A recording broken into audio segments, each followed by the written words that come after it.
Pregnancy কিটে স্পষ্ট লাল দুটি দাগ। ভয়ে আতঙ্কে গলা শুকিয়ে আসছে অবন্তীর। বাচ্চাটা যে তার চাচাতো ভাই ধ্রুবর, ব্যাপারখানা মাথায় আসতেই কান্না পাচ্ছে। কি করবে এখন সে? কাকে বলবে? ভাবতে পারছে না আর। মাথা ঘুরিয়ে উঠছে। এই মাসে পিরিয়ড সময় মতো হচ্ছে না দেখে টেস্ট করছিল সন্দেহবশত, আর তার সন্দেহই সঠিক হয়েছে। তার আগে কিটটা কোথাও লুকিয়ে রাখতে হবে। চাচি দেখলে করুণ অবস্থা হবে তার। ওয়াশরুম থেকে বের হয়ে নিজের রুমে গিয়ে লুকিয়ে রাখলো কিটটি। অবন্তী পুরো নাম অবন্তী চৌধুরী। খুব ছোটবেলায় মা বাবাকে হারিয়েছে একটা অ্যাক্সিডেন্টে। চাচা চাচির ঘরে মানুষ হয়েছে তখন থেকেই। চাচি কিছু না বললেও ঢের বুঝতে পারে অবন্তী তাকে তার চাচি খুব একটা দেখতে পারে না। কারণ তার জানা নেই এমন নয় যে তাদের টাকা পয়সার অভাব আছে, তবুও কেন জানি তার চাচি তাকে খুব একটা পছন্দ করে না। মাঝে মাঝেই খুঁচিয়ে কথা বলে, আবার একদম দেখতে পারে না তাও না। মাঝে মাঝে যত্ন করে, মাথায় তেল দিয়ে দেয়, খাইয়ে দেয় অসুখ হলে। কি জানি মাঝে মাঝে কি হয়। তবে তার চাচা আবার তাকে ভীষণ ভালোবাসেন। আর তার চাচার একমাত্র ছেলে ধ্রুব চৌধুরী। অবন্তী এবার ইন্টার দ্বিতীয় বর্ষের ছাত্রী। এ বছরে 18তে পা দিবে। আর তার চাচাতো ভাই 26 বছরের যুবক। কেমন সবসময় গম্ভীর হয়ে থাকে। এই গাম্ভীর্যতার জের ধরে কথা বলতেও ভয় পায় অবন্তী তার সাথে। কিভাবে কি করবে তার জানা নেই। বাচ্চাটাকে কিভাবে বাঁচাবে সে এবার। সে চায় না তার বাচ্চার উপর কোনো আঁচ আসুক। এসব ভাবতে ভাবতেই চোখে জল নামলো। হঠাৎই তার চাচি ফিজা বেগমের কণ্ঠ ভেসে এলো। কিরে মহারানী লাট সাহেবা, 10টা বেজে গেল, এখনো দরজা বন্ধ করে কি করছিস? খেয়ে যা এসে আর আমাকে উদ্ধার কর, নয়তো তোর চাচা আবার আমাকে রোষবেন। কি জ্বালা, ছেলেটাকে নিয়ে পারি না, আবার এদিকে এই মেয়েটার ফরমাইশ খাটো। এসব বিলাপ করেই তিনি চলে গেলেন। অবন্তী নিজেকে সামলালো। গায়ে ওড়না জড়িয়ে নিজের দিকে তাকালো। কারণ সে জানে এখন না গেলে ব্যাপারটা আরো জটিল হবে। পরে দেখা গেল এসবের জন্য চাচা চাচির মাঝেই ঝামেলার সৃষ্টি হবে। নিচে গিয়ে সোজা কিচেনে গেল। সুন্দর দোতলা বিশিষ্ট বাড়ি তাদের। অনেকখানি জায়গা জুড়েই এই বাড়িটা। তার বাবা চাচা মিলে বাড়িটা করেছিলেন। তার দাদিও থাকেন তাদের সাথে। কিচেনে গিয়ে দেখলো তার চাচি রান্না করেছেন। সাহায্য করতে চাইলে তার চাচি খানিকটা বিরক্তি নিয়ে বলে, সরো সরো তুমি, তোমার আর এখন কাজ করতে হবে না, গিয়ে টেবিলে বসো, খেতে দাও। কিছুক্ষণ পর তো আবার কোচিং আছে। অবন্তী আর কথা বাড়ালো না, চুপচাপ গিয়ে টেবিলে বসলো। খিদে পেয়েছে তার। টেবিলে বসে নিজের ফোন ঘাঁটতে ব্যস্ত। নোটস দিয়েছে স্যার, ওসবই দেখছে। হঠাৎ সদর দরজায় আওয়াজ হওয়ায় সেদিকে নজর দিল। দেখলো ধ্রুব সদর দরজা দিয়ে ভেতরে প্রবেশ করছে। কারো সাথে কথা বলছে। এক হাতে ফোন কানে ধরেছে, আর এক হাত পকেটে। ভীষণ ফর্সাও না সে, কাঁচা হলদে রং গায়ের, তবুও সুন্দর দেখায়। স্মার্টও বটে। ফর্মাল পোশাকে আছে, ব্লেজারটা হাতে নিয়েছে, কপালে বিন্দু বিন্দু ঘাম। অদ্ভুত এক অনুভূতি হলো তার। হাত আপনা আপনি নিজের উদরে চলে গেল। হ্যাঁ, এই মানুষটার রক্তই তো সে বইছে। চোখ ঝাপসা হলো, আর তাকালো না। বেশিক্ষণ তাকিয়ে থাকলে হৃৎপিণ্ডটা বেরিয়ে আসবে। এমনিতেই অস্বাভাবিকভাবে লাফাচ্ছে। কিছুক্ষণ পর চাচি এলো খাবার নিয়ে। হাতে দুজনের খাবার দেখে ভ্রু কুঁচকে জিজ্ঞেস করলো, দুজনের খাবার আনলে যে? ফিজা বেগম বিরক্তির সুরে জবাব করল, দেখলি না ধ্রুব ফিরছে, সেও তো কিচ্ছু খাবে নাকি? অবন্তী ছোট করে ও বলে আর কিচ্ছু বলল না। চুপচাপ খাবার খেয়ে উঠে যেতে চাইল দ্রুত। ধ্রুব আসার আগেই খাবার মাঝখানে কারো আগমন দেখে মাথা উঁচিয়ে দেখলো ধ্রুব এসেছে। ভয়ে বুক শুকিয়ে গেল। গোসল সেরে এসেছে বোধহয় এখনই। চুল এখনো ভেজা। তাড়াতাড়ি করে উঠে যেতে চাইলো। গত 1 মাস ধরে সে ধ্রুবকে এড়িয়ে চলছে।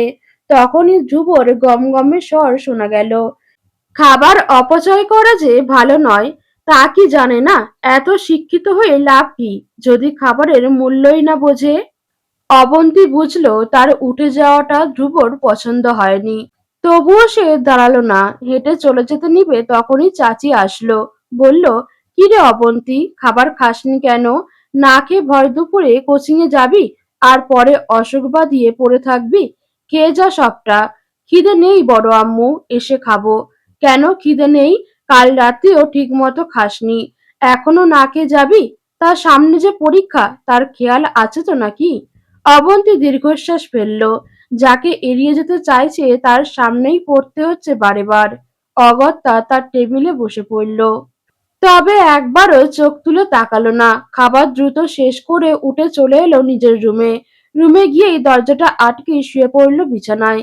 পেটে আলতো করে হাত রাখলো। আপনা আপনি ঠোঁটের কোণে হাসি ফুটে উঠল। মা হওয়ার অনুভূতি বুঝি এমন? বিষাদের সময়ও কেমন সুখ সুখ অনুভূত হচ্ছে। না, এই বাচ্চাটাকে সে কিছু হতে দিবে না।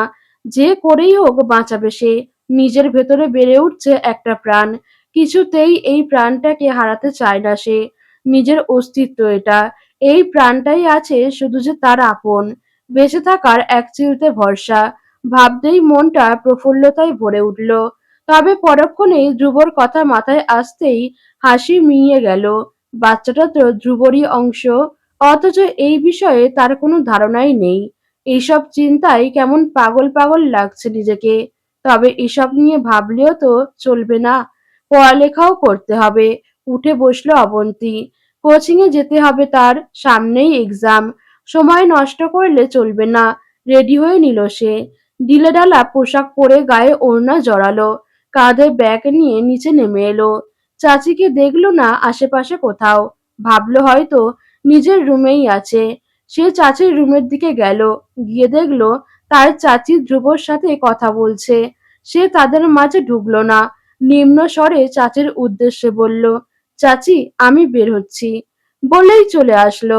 ফিজা বেগম এক পলক চাইলো। তবে ততক্ষণে অবন্তী চলে গিয়েছে। অবন্তী ধীর পায়ে হেঁটে গাড়ির কাছে গেল। বাড়ির গাড়িতেই যাওয়া আসা হয় তার। পার্কিং এরিয়াতে এসে সে থ হয়ে দাঁড়িয়ে রইল। কোনো গাড়ি নেই, অবাক হলো। বিরক্তিতে নাক মুখ কুঁচকালো। আশেপাশে খুঁজে দেখলো পেছন থেকে কেউ বলে উঠল, খুঁজে লাভ নেই, সব গাড়ি ওয়াশ করাতে নিয়ে গিয়েছে আর তোরটা আজ আব্বু নিয়ে গিয়েছে। অবন্তী পিছন ফিরে দেখলো ধ্রুব দাঁড়িয়ে আছে। ধ্রুব এগিয়ে আসলো অবন্তীর দিকে। বলল, চল, তোকে ড্রপ করে দিয়ে আসি। অবন্তী নাকচ করে বলল, তার দরকার নেই, আমি রিক্সা করেই চলে যাব। বলেই হাঁটা ধরল। অবন্তী চলে নিতে নিলে হঠাৎই ধ্রুব আচমকা অবন্তীর হাত ধরে ফেলল। গম্ভীর স্বরে আদেশ করল, বাড়ির গাড়ি থাকতে তোকে কোনো রিকশায় যাওয়ার দরকার নেই। বললাম না, আমি পৌঁছে দিচ্ছি। চুপচাপ গাড়িতে উঠে বসবি, আর কিছু শুনতে চাইছি না। অতঃপর নিজেই হাত ধরে অবন্তীকে গাড়ির ফ্রন্ট সিটে বসে নিজেও উঠে পড়ল। গাড়ি স্টার্ট দিয়ে ড্রাইভিং এ মনোযোগ দিল সে। এর মাঝে দুজনের আর কোনো কথা হলো না। তবে হঠাৎই তারা জ্যামে আটকে পড়ে গেল। ঢাকার জ্যাম মানেই এক প্রকার মসজিদে জিলাপির জন্য লাইনে ধরা। অনেকক্ষণ ধরে জ্যামে আটকে পড়ার দরুন অবন্তীর কেমন যেন হাঁসফাঁস লাগলো। খারাপ লাগছে তার অনেকটা। ঘেমে নিয়ে অবস্থা নাজেহাল। গোসল করে এসেছিল সে, তারপরও অতিরিক্ত ঘেমে গিয়েছে। ফর্সা হওয়ার দরুন দু গাল লাল হয়ে উঠেছে গরমে। ভীষণ করুণ অবস্থা হলো তার। আকস্মিক অবন্তীর এমন অবস্থা দেখে উদ্বিগ্ন হলো ধ্রুব। চিন্তিত স্বরে শুধালো, কি হয়েছে অবন্তী? খারাপ লাগছে? কি হয়েছে বল? অবন্তী জোরে জোরে শ্বাস ফেলছে। কথা বলতে পারছে না সে। গা গুলিয়ে বমি পাচ্ছে আর মাথা চক্কর দিচ্ছে বারবার।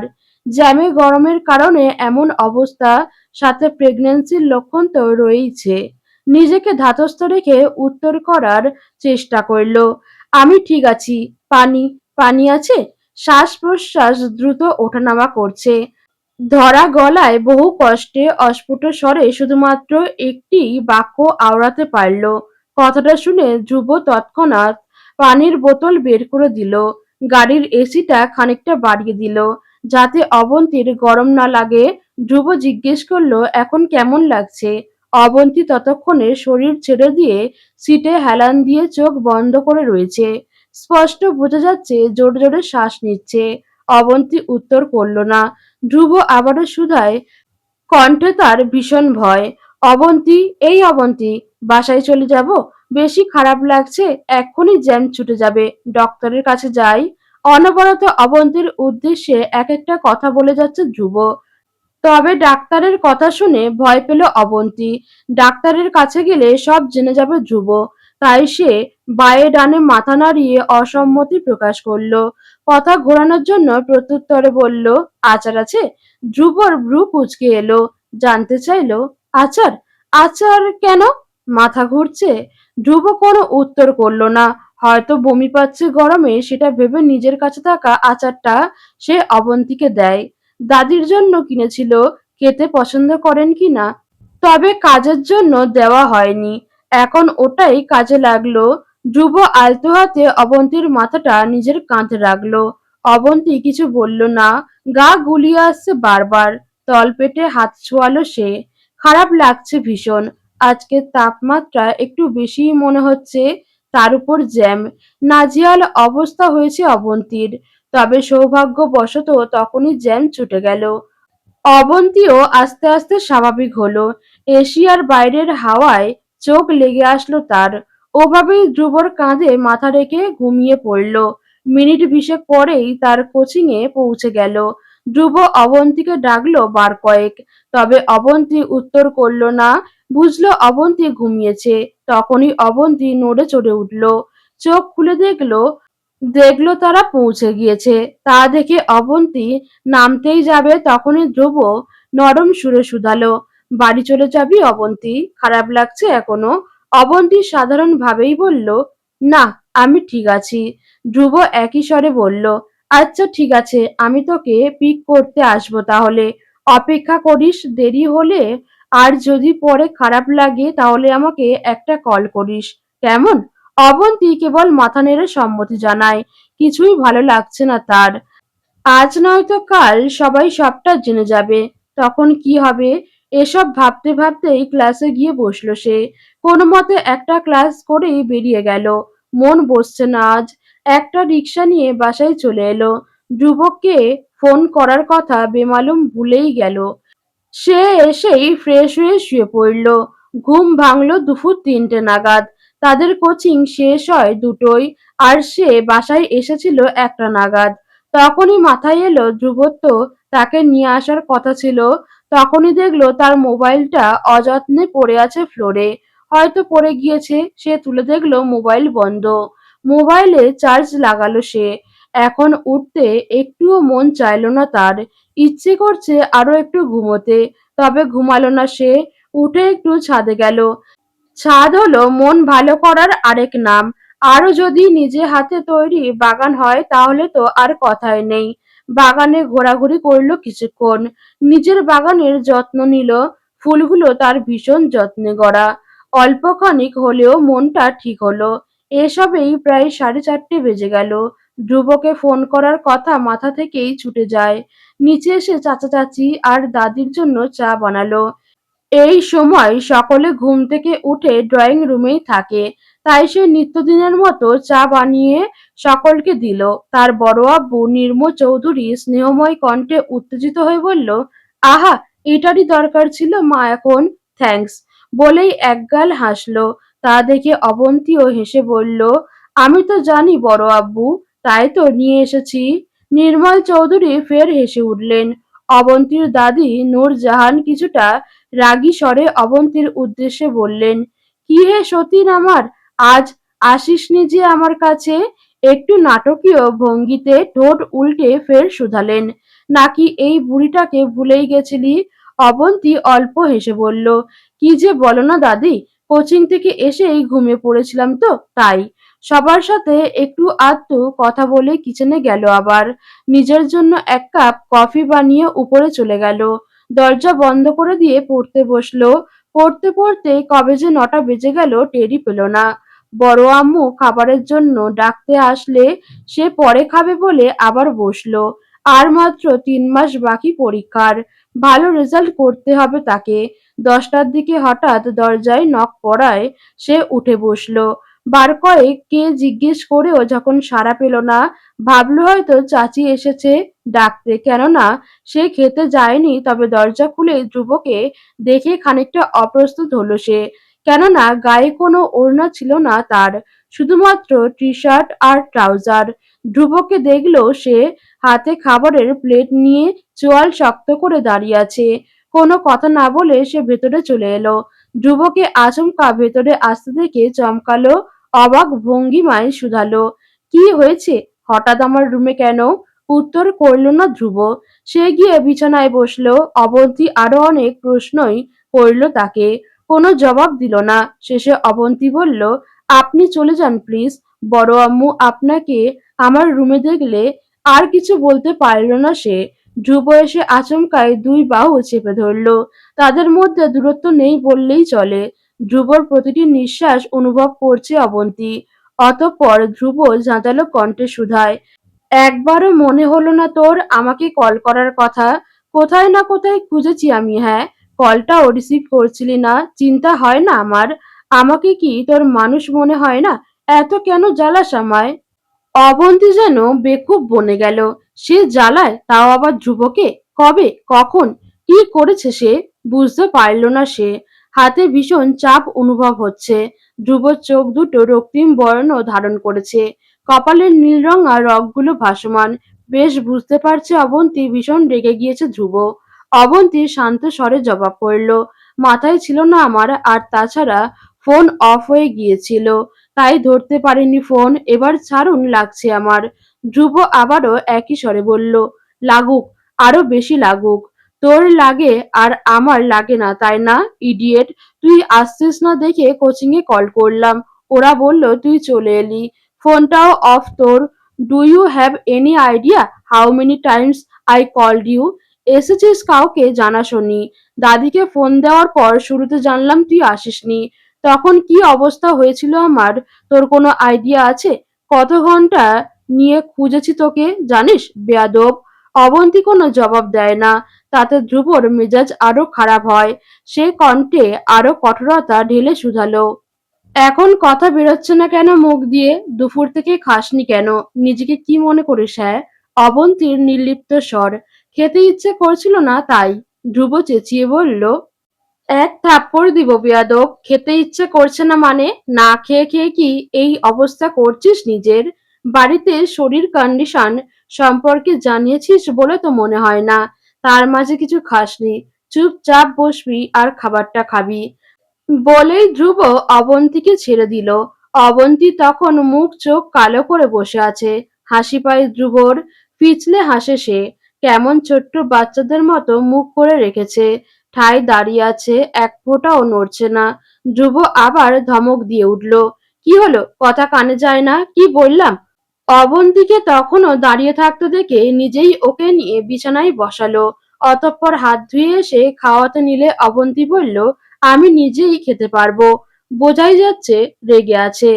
ধ্রুব গম্ভীর স্বরেই জবাব করল, আমি জিজ্ঞেস করেছি, চুপচাপ হাঁ কর। অবন্তী ধ্রুবর কথা মানল। কেন যেন এই মুহূর্তে তার ভালো লাগছে এটা। খাওয়া শেষ হওয়ার পরও অবন্তীর চোখ মুখ কালো দেখে ঠোঁট টিপে হাসল ধ্রুব। পকেট হাতড়ে একটা কিটক্যাট বের করে অবন্তীর পানে এগিয়ে দিল। কিটক্যাট দেখে অবন্তীর চোখ মুখ নক্ষত্রের মতো ঝলমলে হয়ে উঠল। তা দেখে ধ্রুব অল্প হেসে দ্রুত পায়ে প্রস্থান করল। সকাল সকাল ঘুম থেকে উঠে বাড়িতে এত তোড়জোড় দেখে অবাক হলো। কিচেনে গিয়ে ফিজা বেগমকে জিজ্ঞেস করলো, বড় আম্মু এত আয়োজন কিসের?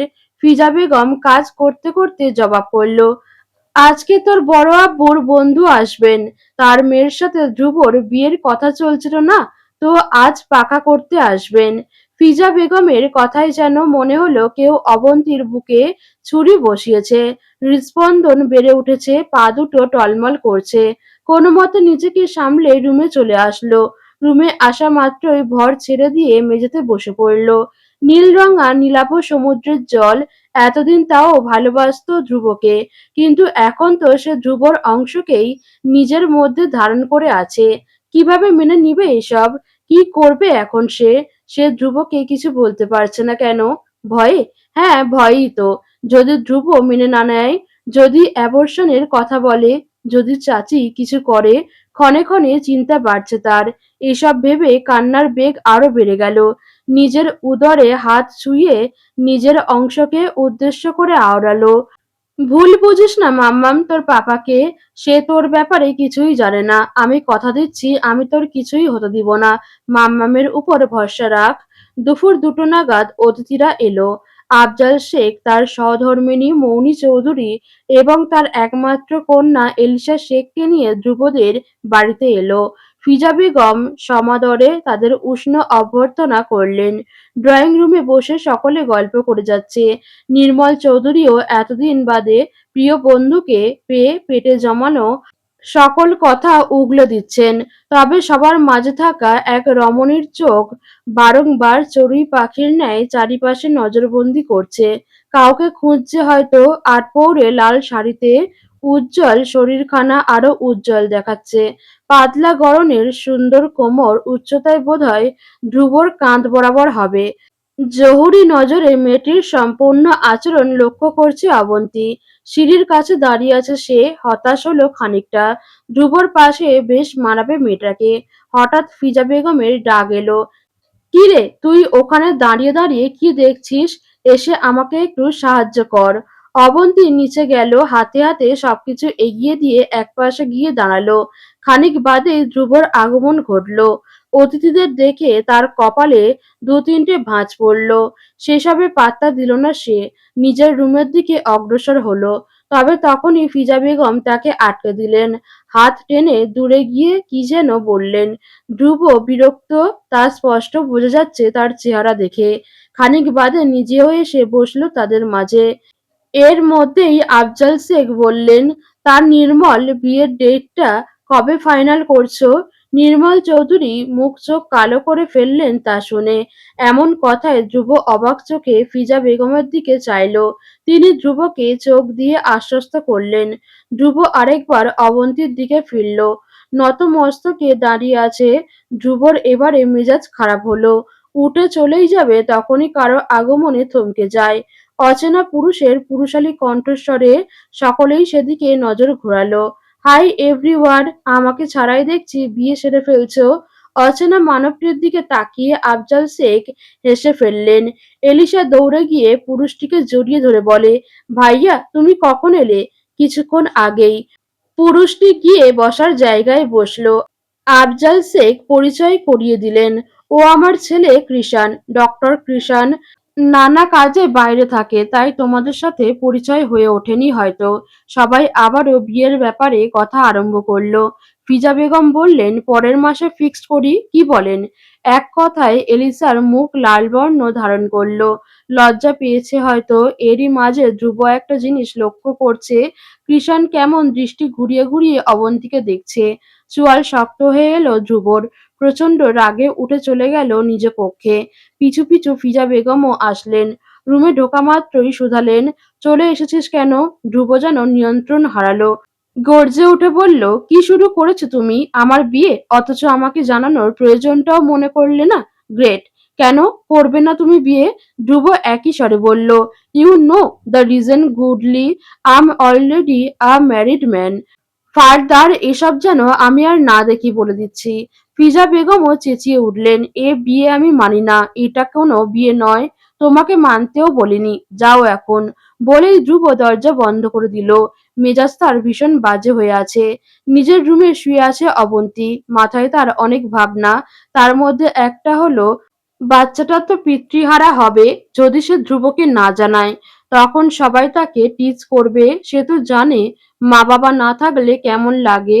বাচ্চাটার কথা চিন্তা করে অবন্তী এক শক্ত সিদ্ধান্ত নিল। সে কালই ধ্রুবকে সব জানাবে। মেনে নিবে কিনা সেটা পরের কথা। চেষ্টা সে একবার করবে। মনে মনে পরিকল্পনাবদ্ধ হলো। বদ্ধ কক্ষের পুরোটা অন্ধকারে ছেয়ে আছে। সিগারেটের ধোঁয়ায় চারিপাশ মুখর হয়েছে। রিভলভিং চেয়ারে বসে আছে ধ্রুব। মস্তিষ্কে তার অজস্র স্মৃতি, তার হাতে সিগারেট। ভালোবাসা ব্যাপারটাও খানিকটা সিগারেটের মতোই। জ্বালাবে অথচ তাও আসক্তি থেকে যাবে। পুরোপুরি মারবেও না, সুখও দিবে না। সময়টা 30শে নভেম্বর 2014, শীতের সকাল। চারিপাশ মুখর ছিল শীতের আগমনে। তবে চৌধুরী বাড়িতে ছিল শোকের ছায়া। অবন্তীর বাবা মায়ের গাড়ি ক্র্যাশ করে আগুন ধরে যাওয়া, যার দরুন তার বাবা মা ওখানেই মৃত্যুবরণ করেন।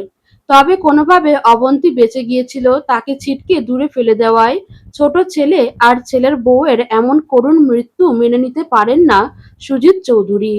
7 বছরের নাতনির মা বাবার জন্য আহাজারি যেন তাকে আরো নিস্তব্ধ করে দিচ্ছিল। বড় বউকে তিনি চিনেন, তার ভরসায় নাতিকে রেখে গেলে বেঁচে থাকা দুষ্কর হয়ে উঠবে তার। দিন যত যায় নাতনির চিন্তায় শরীরের পরিস্থিতি তার হয়ে উঠল ভয়াবহ। এই চিন্তা হতে তিনি এক কঠিন সিদ্ধান্ত নিলেন। তিনি নাতনির বিয়ে দেবেন, তাও ধ্রুবর সাথে। তাতে নাতনির পরের ঘরে যেতে হবে না, বড় বউও কিছু বলতে পারবে না। এ কথা তিনি সকলকে জানালে ফিজা বেগম তেতে উঠে বলেছিলেন, এরকম অনাথ মেয়েকে আমি কোনোদিন আমার ছেলের বউ করব না। তবে দিন যত যায় সুজিত চৌধুরী উতলা হয়ে পড়েন। অতঃপর নির্মল চৌধুরীও এটাই সঠিক মনে করালেন। খুব শীঘ্রই তাদের আকদ পড়ানো হলো। ছোট অবন্তী তখন এসবের কিছুই না বুঝলেও ধ্রুব ছিল বেশ পরিপক্ব। ছলে কলে তাকে যে অবন্তীর সাথে বিয়ে দেওয়া হয়েছে তা সে বুঝতে পেরেছিল। তবে তা সে মেনে নিয়েছিল। ছোটবেলা হতে তার বেড়ে ওঠা অবন্তীর সাথে। বয়সের ফারাক থাকলেও সে চায়নি অবন্তীর অন্য কারোর সাথে হাসুক। হয়তো এটাই কারণ ছিল। তবে দুঃখের বিষয় ছিল এর কটা দিন পরেই সুজিত চৌধুরী মারা গেলেন। পরবর্তীতে সবকিছু স্বাভাবিক নিয়মে চললেও ধ্রুব অবন্তীর ব্যাপারে আরো কঠোর হয়। শাসনে বারণে সঠিক নিয়মে আগলে রেখেছে সর্বদা। একমাত্র তার জন্যই ফিজা বেগম চাইলেও অবন্তীর সাথে দুর্ব্যবহার করতে পারে না। ভেবে রেখেছিল অবন্তীর 18 হতেই তাকে সব জানিয়ে সে অবন্তীকে নিজের কাছে নিয়ে আসবে। তবে সবসময় আমরা যা পরিকল্পনা করে রাখি তা কি সত্য হয়? নিজের রুমে শুয়ে আছে অবন্তী, মস্তিষ্ক আর স্মৃতি খুঁজতে ব্যস্ত। সে ভাবলো সেদিনের কথা, যার কারণে তাকে এত কিছু সহ্য করতে হচ্ছে। অতীত। আজ থেকে ঠিক 1.5 মাস আগে নির্মল চৌধুরীর একমাত্র বোন অর্থাৎ অবন্তীর বড় ফুপুর মেয়ের বিয়ের জন্য সকলেই ঢাকা থেকে সিলেট গিয়েছিল। শুধুমাত্র অবন্তী যেতে চায়নি এতদূর ট্রাভেল করে জ্বরের কারণে। তা দেখে নির্মল চৌধুরী ফিজা বেগমকে থাকতে বলেন। এ কারণে তাদের মাঝে ঝামেলার সৃষ্টি হয়। তা দেখে অবন্তী বলে, আমি থাকতে পারবো বড় আব্বু, তোমরা সবাই যাও। সাবধানে যেও আর ফুপুকে বলো আমি পরে যাব। নির্মল চৌধুরীরও কিছু করার ছিল না, যেতেই হবে। একমাত্র বোনের আবদার, না গেলে রাগ করবে। রাত তখন 1টা কি 2টো। জ্বরের পরশে ঘুমিয়েই পড়েছিল অবন্তী। তবে হঠাৎ কলিং বেলের আওয়াজে ঘুম ভেঙে গেল। কেউ অনবরত কলিং বেল বাজাচ্ছে। অনেকক্ষণ যাবৎ কলিং বেল বাজানোর পর অবন্তীর হুঁশ এলো। ভয় পেল কিছুটা, নিজেই বিড়বিড় করলো, এত রাতে তো কারো আসার কথা নয়, কে এলো তবে? পরক্ষণেই তা দেখার জন্য সুন্দর মতো ওড়না গায়ে জড়িয়ে নিয়ে নিচে গেল। লুকিং গ্লাসে দেখলো ধ্রুব দাঁড়িয়ে আছে, তাই দরজা খুলে দিল। দরজা খুলতেই ধ্রুব ভেতরে ঢোকে। শরীর তার টলমলে। ধ্রুবর শরীর হতে কেমন বিদঘুটে গন্ধ আসছে। অবন্তী বুঝতে পারল এটা কিসের গন্ধ হতে পারে, কিন্তু ধ্রুব তো এসব খায় না। আর ধ্রুবর তো আজ রাতে সিলেটে যাওয়ার কথা ছিল, তাহলে এখানে কি করছে? ওদিকে ধ্রুব নিজের সামনে অবন্তীকে দেখে গর্জন করে ওঠে, তুই এখানে কি করছিস? যা ঘরে যা। অবন্তী ভড়কে গেল, চলে যেতেই নিবে তখন দেখলো ধ্রুবর পা নড়বড় করছে, উল্টো পাল্টা পায়ে এগিয়ে যাচ্ছে। তা দেখে অবন্তী ধরতে গেলে ধ্রুব আবারও কঠোর গম্ভীর স্বরে বলে, কি বললাম কানে যায় না? নিজের ঘরে যা, আমি এখন নিজের মধ্যে নেই, লিভ কুইকলি। বলেই ধ্রুব সিঁড়ির দিকে হাঁটা ধরল। তবে মাথা কয়েক পা ফেলতেই মাথাটা ঘুরে ওঠে। এলোমেলো পায়ে বারবার পড়তে পড়তে নিজেকে সামলাচ্ছে। অবন্তী একবার ভাবলো চলে যাবে, তবে তখনই দেখলো ধ্রুব সিঁড়ির কাছে গিয়ে পড়ে গিয়েছে। এলোমেলো পায়ে উঠতে চাইলেও পারছে না। দেয়ালে ঠুকে কপালে ফেটে ফিনকি বেয়ে লাল তরল বইছে। কপালে এবার অবন্তী ধ্রুবর কাছে গেল। কিন্তু অবন্তী একা কিভাবে ধ্রুবর মতো সুঠাম দেহের পুরুষকে সামলাবে? সে তো নিজেই জ্বরে কাহিল, হুঁশ নেই বললেই চলে। তবুও কোনো মতে ধ্রুবকে ধরে তার রুমে গিয়ে শুইয়ে দিয়ে আসে। তার রুমের এক ঘর পরেই ধ্রুবর রুম, আর মাঝের রুমটা খালি। বড়রা নিচের ঘরে থাকেন, আগে খালি রুমটাই অবন্তীর বাবা মা থাকতো। তাদের স্মৃতি রক্ষার্থে নির্মল চৌধুরী সেই ঘরে আর কাউকে থাকতে দেননি। যেহেতু শুরু থেকেই সকলে এভাবে ছিল, তাই আর কেউই রুম পরিবর্তন করেনি। অবন্তী বালিশ ঠিক করে ব্ল্যাঙ্কেটটা গায়ে জড়িয়ে দিয়ে যখনই চলে আসতে যাবে তখনই বিপত্তি বাঁধে সেখানে। ধ্রুব হ্যাঁচকা টানে অবন্তীকে নিজের ওপর ফেলে। অবন্তী অবাক হয়, সাথে ভয়ও পায়। ভয়ঙ্কর নেশায় আছে ধ্রুব। বাদামি চোখ দুটো লাল হয়ে উঠেছে, কেমন নেশালো দৃষ্টি তার। অবন্তী ভীষণ ঘাবড়ালো। তার শরীরে এখন বিন্দুমাত্র শক্তিও নেই কিছু করার। তার উপর এতখানি সিঁড়ি ধ্রুবকে নিয়ে একা একা বেয়ে এসেছে। খারাপ লাগছে তার। এখন যদি ধ্রুবর নেশার বশে কিছু করে বসে, সে কি করবে? সে তো নিজের আত্মরক্ষাও করতে পারবে না। না না, কিছুতেই এই ভুল হতে দিবে না সে। ধ্রুবর কাছ থেকে ছাড়া পাওয়ার আপ্রাণ চেষ্টা করে সে। কিন্তু পুরুষ মানুষের শক্তির কাছে কি অসুস্থ কোনো নারীর শক্তি খাটে? অবন্তী যতই ছোটার চেষ্টা করুক, ধ্রুব ততই আষ্টেপৃষ্ঠে জড়িয়ে নিচ্ছে তাকে। ধ্রুবর সাথে না পেরে উঠে একসময় ফুঁপিয়ে কেঁদে ওঠে সে। আকুতির স্বরে বলে ওঠে, দয়া করে ছেড়ে দিন আমাকে, প্লিজ। এত বড় অন্যায় করবেন না, প্লিজ। যেতে দিন আমায়, প্লিজ ছেড়ে দিন। আপনি এখন নেশায় আছো, আপনার মাথা ঠিক নেই, প্লিজ যেতে দিন আমায়। কিন্তু সেদিন বোধহয় ধ্রুবর কানে অবন্তীর ক্রন্দনরত কথাগুলো পৌঁছালো না। সে অবন্তীর গলায় মুখ ডুবিয়ে বলেছিল, হুস, বলেছিলাম তো চলে যা, যাসনি কেন? ওয়ার্ন করেছিলাম। এখন যা হবে তার দায় আমার নয়, একটুখানি সহ্য কর। প্রমিস করছি বেশি জ্বালাবো না। আমি এখন নিজের মধ্যে নেই। কে বলেছিল তোকে আমার সামনে আসতে? এখন তোকেই সামলাতে হবে আমায়।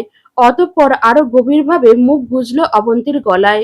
ওদিকে অবন্তীর কান্নার বেগ তীব্র থেকে তীব্রতর হতে লাগলো। সে তো ধ্রুবকে এভাবে পেতে চায়নি, শুদ্ধভাবে পেতে চেয়েছিল, যেখানে কোনো হারাম থাকবে না। তবে আজ এটা কি হচ্ছে তার সাথে?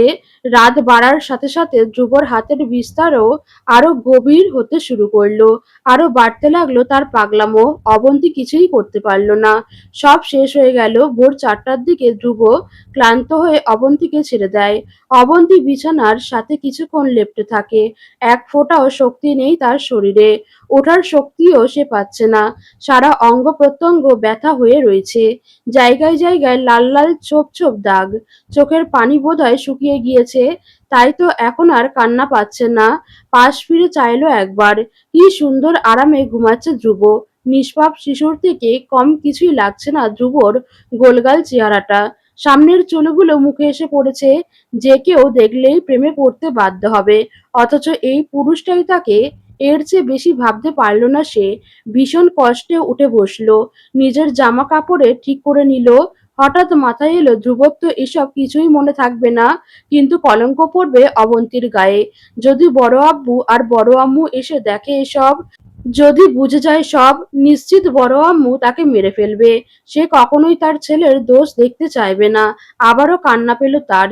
বিছানায় চাদরও পাল্টে দিল সে, যাতে কেউ কিচ্ছু বুঝতে না পারে। তারপর নিজের জন্য বরাদ্দকৃত কক্ষে এসে গোসল করে নামাজে বসলো। নামাজে বসে আল্লাহর কাছে ক্রন্দনরত কণ্ঠে ক্ষমা চাইলো। হে আল্লাহ, মাফ করে দিন আমাদের। দয়া করে মাফ করে দিন। আমার ভালোবাসা তো অপবিত্র ছিল না। তবে কেন আজ এই দিন দেখতে হলো আমার? কি দোষ ছিল আমার? ক্ষমা করুন। অনবরত কান্নার ফলে একসময় ক্লান্ত হয়ে ঘুমিয়ে পড়ল ফ্লোরেই। ওদিকে ঘুমে বিভোর ধ্রুব হয়তো কিছুই জানতে পারল না। তবে সেই ঘটনার পর হতে অবন্তী সবটা সময় ধ্রুবকে এড়িয়ে গিয়েছে। এলিসা ধ্রুবকে জড়িয়ে ধরে আছে। এ দৃশ্য দেখার আগে শ্বাস প্রশ্বাস আটকে মারা গেলে কি খুব ক্ষতি হতো। পা দুটো যেন জমে বরফ হয়ে আছে অবন্তীর। নীলাভ আঁখিদ্বয়ে বিন্দু বিন্দু কণা ঝরে পড়ার উপক্রম। বেশিক্ষণ তাকিয়ে থাকলে বোধহয় হৃৎপিণ্ডই বেরিয়ে আসবে। মস্তিষ্কে সকল কিছু জটলা পাকিয়ে যাচ্ছে। ধীর পায়ে পিছিয়ে গিয়ে সামনের দিকে অগ্রসর হলো। পা দুটো ভীষণ নড়বড়ে। গলায় কাঁটা তারের ন্যায় কিছু বিঁধছে। সে তো এসেছিল ধ্রুবকে সবটা জানাতে। তবে ধ্রুব কি অন্য কারো হয়ে গেল? সে কি ভীষণ দেরি করে ফেললো? মনের মধ্যে নানান প্রকারের ভাবনাগুলো তালগোল পাকিয়ে খিচুড়ি হয়ে যাচ্ছে। করিডর বেয়ে সামনে আগাতেই হঠাৎ কেউ তার পথ অবরোধ করে দাঁড়ালো। অবন্তী চোখ তুলে চাইল। সামনেই সুঠাম দেহের অধিকারী লম্বা ফর্সা গড়নের কোনো পুরুষ। অবন্তী চেনে তাকে কৃষাণ। কৃষাণ অবন্তীকে দেখে একগাল হাসল, শুধালো, হেই বিউটিফুল, কেমন আছো? অজানা কারোর কাছ থেকে এমনতর প্রশ্নে ভরকালো অবন্তী।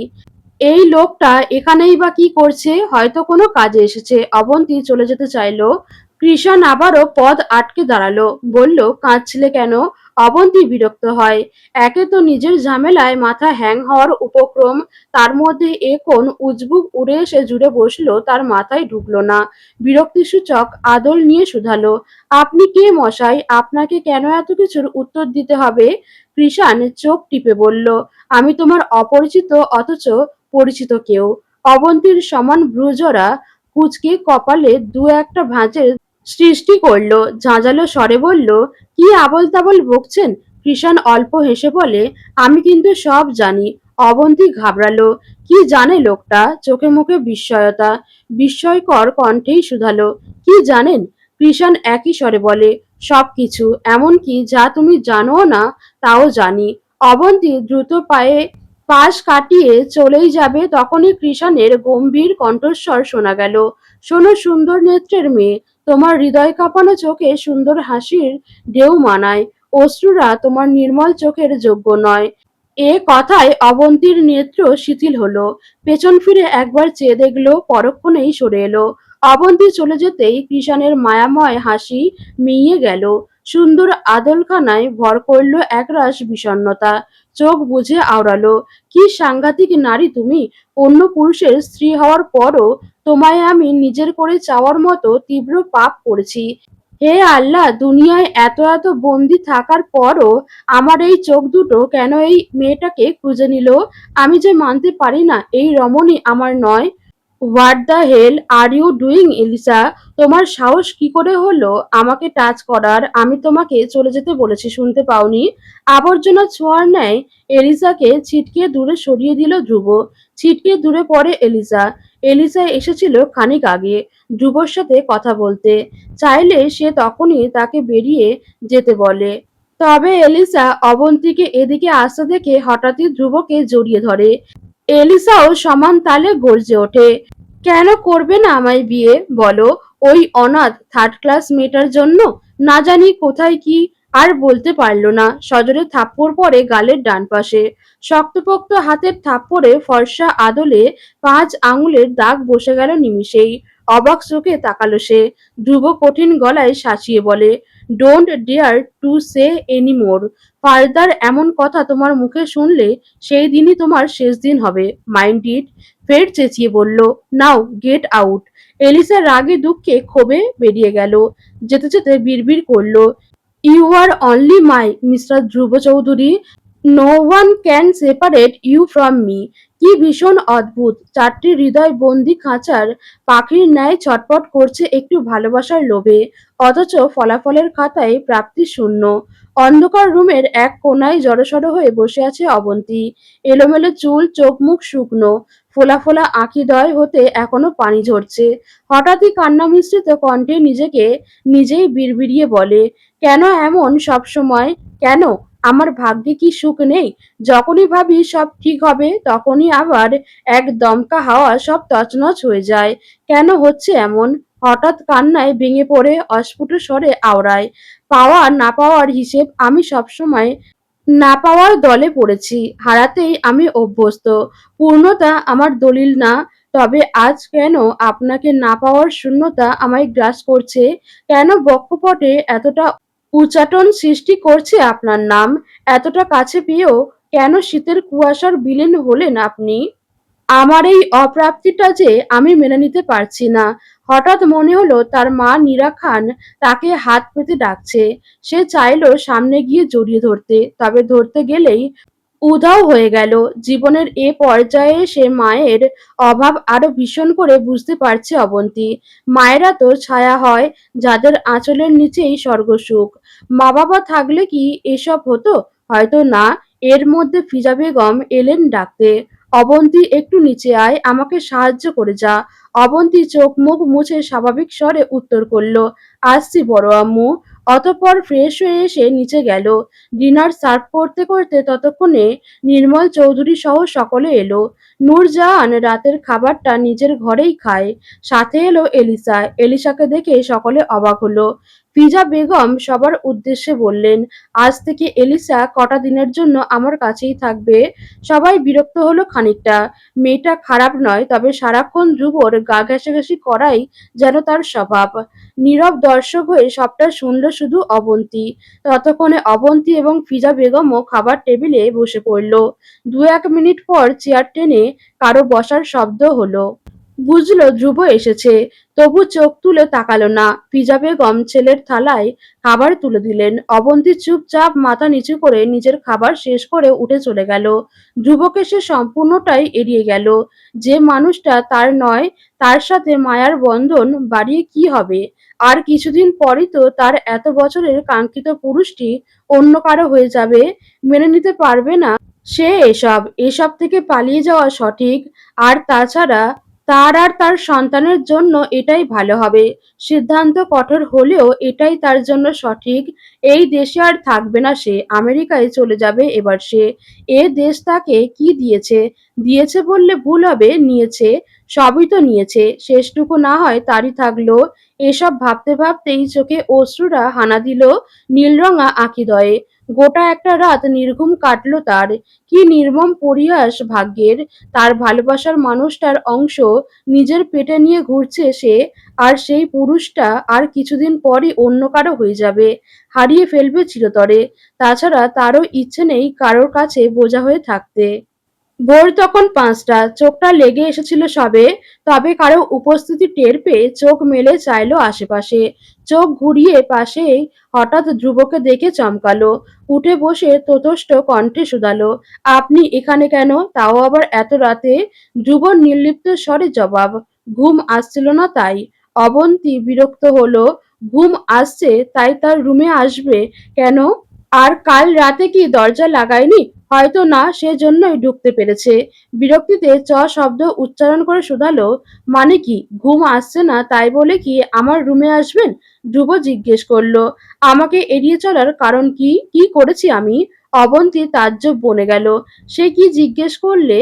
আজ ধ্রুব কি নিয়ে কথা বলছে? সে উত্তরে বলল, আমি কেন আপনাকে এড়িয়ে চলবো? আমি আপনাকে কোনো এড়িয়ে টেড়িয়ে চলছি না। আর এভাবে রাত বিরাতে একটা মেয়ের রুমে এসেছেন কেন আপনি? আপনার না বিয়ে ঠিক হয়েছে, আপনার বউ কি বলবে? হ্যাঁ, আমার রুমে আর আসবেন না আপনি। ধ্রুবর মেজাজ বিগড়ে গেল। সে বলল, ধ্রুব, এই কি বউ বিয়ে করেছিস? হ্যাঁ, আমি বলেছি আমি বিয়ে করব? তাচ্ছিল্য করে হাসল অবন্তী।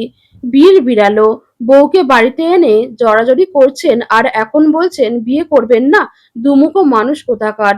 ধ্রুব বিরক্তিতে শব্দ উচ্চারণ করে বলল, বিড়বিড়ানি বাদ দিয়ে আমার প্রশ্নের উত্তর দে। অবন্তী ভাবল সব বলে দিবে, পরক্ষণেই মাথায় আসলো যদিও সে তো তার নয়, বললেই কি মানবে? তাই বলল, আমি আপনাকে এড়িয়ে চলছি না, এবার আপনি আসুন দয়া করে। মেজাজের নিয়ন্ত্রণ হারিয়েও নিয়ন্ত্রণে আনলো নিজেকে। সে বুঝেছে এই মেয়ে তাকে কিছুই বলবে না, তাই আর কোনো রকম বাক্য ব্যয় না করেই চলে গেল। কিছুই ভালো লাগে না আজকাল তার। এই মেয়েটা কেন যে তাকে ১ মাস ধরে এড়িয়ে যাচ্ছে তা অজানা তার।